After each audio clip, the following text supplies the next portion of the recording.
আসসালামু আলাইকুম। আমরা আজকের ক্লাসে দেখব শুধুমাত্র ন্যান্ড দ্বারা এক্স নর গেট বাস্তবায়ন। অর্থাৎ আমাদের যদি শুধুমাত্র ন্যান্ড গেট থাকে তাহলে এই ন্যান্ড গেট দিয়ে কীভাবে এক্স নর গেট বাস্তবায়ন করতে পারি সেই বিষয়ে আমরা আজকে কথা বলবো। তো ন্যান্ড গেট হচ্ছে এমন একটি গেট যেটার অ্যান্ড গেটের সাথে নট যুক্ত করলেই কিন্তু আমরা ন্যান্ড গেট পেয়ে যাই।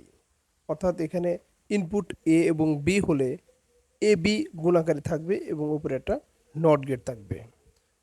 এবং আরেকটা বিষয় মাথায় রাখতে হবে, এ ডাবল নট সমান হচ্ছে এ, আমরা এটা জানি। এবং ডিমর্গানের একটা সূত্র জানতে হবে যে এ প্লাস বি হোল বার সমান হচ্ছে এ বার গুণন বি বার। পূর্বের ক্লাসগুলোতে আমরা এ বিষয়ে কথা বলেছি।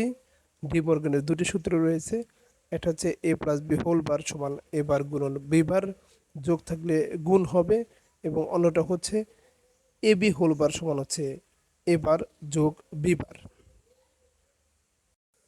এক্স নরের ক্ষেত্রে আমরা জানি এক্স সমান সমান A X or B whole not সমান এ বি যোগ এ নট বি নট।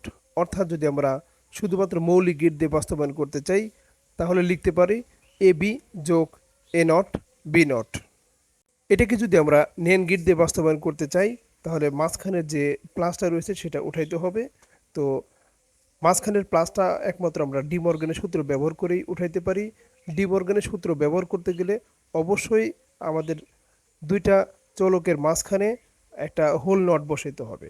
তো একটা হোল নট বসানোর কোনো সুযোগ নেই, এই জন্য আমরা এ ডাবল নট সমান সমান এ এই সূত্র ব্যবহার করে A B plus A not B এর নটের উপরে দুইটা হোল নট বসাতে পারি। তো এক্ষেত্রে প্রথম যে হোল নটটা রয়েছে সেটা দিয়ে আমরা ডিমর্গান করব। এই ডিমর্গানের সূত্র অনুসারে আমরা জানি এ বি প্লাসের পরিবর্তে কী হবে গুণন এ বি গুণন এ নট বি নট, এবং এই যে হোল নট যেটা রয়েছে তৃতীয়টা, এইটাকে আমরা ডিভাইড করে দেব দুইটার উপরে, এবং সর্বশেষ উপরে যে হোল নটটা থাকবে সেটা রেখে দেব। অর্থাৎ ডিমর্গানের সূত্র ব্যবহার করে কিন্তু আমরা এই যোগ থেকে গুণনের কাজটা করতে পারি। এক্ষেত্রে অবশ্যই গুণন থেকে যোগ করি, অথবা গুণন থেকে যোগ করতে গেলে একমাত্র ডিমর্গানের মাধ্যমেই করতে পারি। পাশে কিন্তু ডিমর্গানের সূত্র অনুসারে এটা লিখে দিতে হবে। তো এখন দেখতে পাচ্ছি এইখানে যে সমীকরণটা হয়েছে সবগুলোই কিন্তু ন্যান্ড গেটের বাস্তবায়ন সম্ভব। এই সমীকরণটাকে আমরা ন্যান্ড গেট দিয়ে বাস্তবায়ন করতে পারবো। তো লজিক গেট অঙ্কন করার জন্য আমরা এ নিয়েছি এবং ন্যান্ড গেট দিয়ে এ নট তৈরি করেছি। এরপরে ইনপুট বি নিয়েছি এবং আর একটা ন্যান্ড গেট যেটা নট গেট হিসেবে কাজ করবে, বি নট নেওয়া হয়েছে। আমি সমীকরণটা আবারও লিখে দিচ্ছি।